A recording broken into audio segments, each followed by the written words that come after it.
الحمد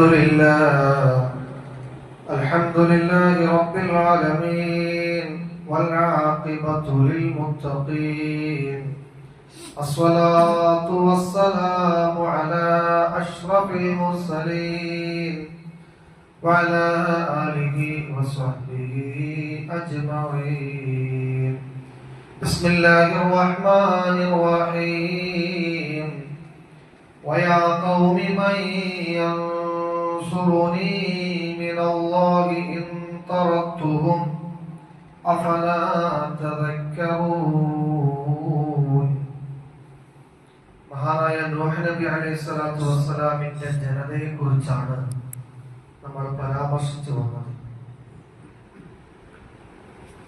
വീണ്ടും വീണ്ടും നൂഹ് നബി വളരെ താഴ്മയോടെ തന്റെ ജനതയെ ഉപദേശിച്ചു കൊണ്ടിരിക്കുകയാണ്. അവർ നന്നാവണം എന്നത് മാത്രമായിരുന്നു നൂഹ് നബി അലൈഹിസ്സലാത്തു വസ്സലാമിന്റെ താല്പര്യം. നിരന്തരമായ പരിശ്രമത്തിനൊടുവിൽ അല്പം ചില ആളുകൾ അദ്ദേഹത്തെ അംഗീകരിച്ചു, അദ്ദേഹത്തെ വിശ്വസിച്ചു. അവരെയും ചേർത്ത് പിടിച്ചുകൊണ്ട് വീണ്ടും നൂഹ് നബി അലൈഹിസ്സലാത്തു വസ്സലാം തന്റെ ദീനീ പ്രബോധനം തുടർന്നുകൊണ്ടിരിക്കുകയാണ്. ഏറ്റവും ലളിതവും എന്നാൽ ആകർഷകവുമായ നിലയിലാണ് നൂഹ് നബി അലൈഹിസ്സലാത്തു വസ്സലാം തന്റെ ജനതയെ ഇസ്ലാമിലേക്ക് ക്ഷണിച്ചുകൊണ്ടിരിക്കുന്നത്. വളരെ ലളിതമായ പ്രബോധന രീതിയാണ്, മാന്യമായ സംസാരമാണ് അദ്ദേഹം അധികാരികളായ ജനതയോട് പോലും സ്വീകരിച്ചത്. ഖുർആനിൽ കാണാം, എന്റെ ജനങ്ങളെ എന്നാണ് അദ്ദേഹം ജനങ്ങളെ വിളിക്കുന്നത്. Via Qaumi Mann യൻസുറുനി മിനല്ലാഹി in തറത്തുഹും അഫലാ തദക്കറൂൻ. എന്റെ ജനങ്ങളെ, നിങ്ങൾ ആവശ്യപ്പെടുന്നത് പോലെ എനിക്ക് ചെയ്യാൻ നിവൃത്തിയില്ല. എന്താണ് അവർ ആവശ്യപ്പെടുന്നത്?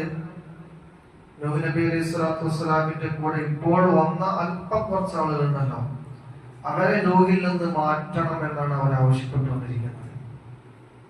അപ്പോൾ നൂഹ് നബി അലൈഹിസ്സലാം അവരോട് പറയുന്നുണ്ട്, എന്റെ ജനങ്ങളെ, മൻ യൻസുറുനി മിനല്ലാഹ്, ആരാണ് എന്നെ സഹായിക്കുക? അല്ലാഹു അല്ലാത്ത ആരാണ് എന്നെ സഹായിക്കുക? ഇൻ തറത്തുഹും, നിങ്ങൾ ആവശ്യപ്പെടുന്നത് പോലെ ഇപ്പോൾ എന്നെ വിശ്വസിച്ച ആ ജനതയെ ഞാൻ എന്നിൽ നിന്ന് അകറ്റിയാൽ, മാറ്റിയാൽ, പിന്നീട് എന്നെ സഹായിക്കാൻ ആരാണ് ഉണ്ടാവുക?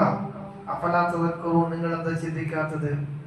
തന്നെ വിശ്വസിച്ച അമൂല്യപരിമിതമായ ജനങ്ങളെ ഉപേക്ഷിക്കാനാണ് അന്നാട്ടിലെ നേതാക്കന്മാർ നൂഹ് നബിയോട് പറയുന്നത്. നിന്റെ കൂടെ ഇപ്പൊ വിശ്വസിച്ച ആളുകളെ ഉപേക്ഷിച്ചാൽ ഞങ്ങൾ വരാം എന്ന രൂപത്തിലാണ് അവർ സംസാരിച്ചുകൊണ്ടിരിക്കുന്നത്. അഥവാ ജനങ്ങളുടെ പിന്തുണ നൂഹ് നബിക്ക് കിട്ടുന്നതിനെയാണ് ആ നാട്ടിലെ പ്രമാണിമാർ ഭയപ്പെട്ടത്.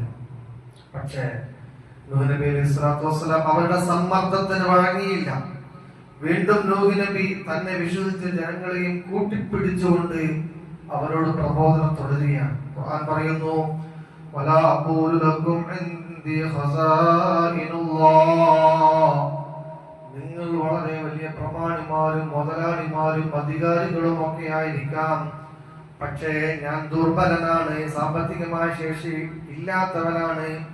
അതുകൊണ്ട് തന്നെ എന്റെ പക്കൽ വലിയ വലിയ ഖജനാവുകളുണ്ടെന്ന് ഞാൻ പറയുന്നില്ല, വലിയ വലിയ സമ്പാദ്യമുണ്ട് എന്ന് ഞാൻ പറയുന്നില്ല, വളരെ വലിയ പണക്കാരനാണ് എന്നും ഞാൻ പറയുന്നില്ല.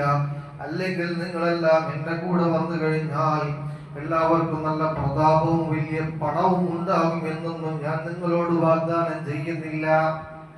അതുപോലെ വലാ അഅലമുൽ ഗൈബ്, അദൃശ്യമായ കാര്യം അറിയുന്നവനാണ് ഞാൻ എന്നും ഞാൻ അവകാശപ്പെടുന്നില്ല.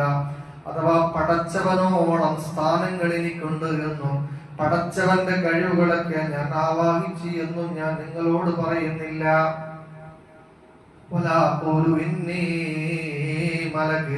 അതുപോലെ മലക്കാണ് ഞാൻ എന്ന് ഞാൻ അവകാശപ്പെടുന്നില്ല. മലക്കിന്റെ വലിയ കഴിവൊന്നും എനിക്കില്ല, മലക്കായി സൃഷ്ടിക്കപ്പെട്ടവനും അല്ല ഞാൻ. അതുപോലെ നിങ്ങളുടെ കണ്ണിൽ വളരെ നിസ്സാരമായി നിങ്ങൾ കാണുന്ന ന്യൂനപക്ഷമായ അരികുവൽക്കരിക്കപ്പെട്ട ഇപ്പോൾ എന്നെ കൊണ്ട് വിശ്വസിച്ച ആ ജനതയെ ഞാൻ നിസ്സാരമാക്കി കാണുന്നില്ല. ലൻ യുതിയഹുമുല്ലാഹു ഖൈറാ, ഭാവിയിൽ എന്നെ വിശ്വസിച്ച ഈ ജനതയ്ക്ക് വലിയ പുണ്യം നൽകുമെന്ന്, വലിയ അനുഗ്രഹം നൽകുമെന്ന്, വലിയ സൗഭാഗ്യങ്ങൾ നൽകുമെന്ന് നിങ്ങൾ കരുതുന്നില്ല. പക്ഷേ ഞാൻ അങ്ങനെയല്ല. അവരെ അള്ളാഹു ചേർത്ത് പിടിക്കാം, അവർക്ക് വളരെ വലിയ ഉന്നതമായ സ്ഥാനങ്ങൾ അള്ളാഹു നൽകാം. ഇത് നിങ്ങൾ നിസ്സാരരായി കാണുന്ന അവർ ആയിരിക്കും നാളെ ഏറ്റവും വലിയ സൗഭാഗ്യമുള്ള ആളുകള്. അതുകൊണ്ട് അള്ളാഹുവിന്റെ ആ തീരുമാനത്തിലും ഞാൻ ഇടപെടുന്നില്ല. നിങ്ങൾ നിങ്ങളുടെ കണ്ണുകൊണ്ട് നിസ്സാരമായി കാണുന്ന ആളുകളെ ഞാൻ അങ്ങനെ കാണുന്നില്ല. അല്ലാഹു അഅലമു ബിമാ ഫീ അൻഫുസിഹിം, അവരുടെ ഹൃദയാന്തരങ്ങളിലുള്ളത് അറിയുന്നവൻ അല്ലാഹുവാണ്. ഇന്നി ഇദല്ല മിനൽ ളാലിമീൻ, നിങ്ങളുടെ സമ്മർദ്ദത്തിന് വഴങ്ങിയിട്ട് ഞാൻ എന്റെ തീരുമാനങ്ങൾ മാറ്റിക്കഴിഞ്ഞാൽ ഞാൻ അക്രമിയിൽപ്പെട്ടു പോകും.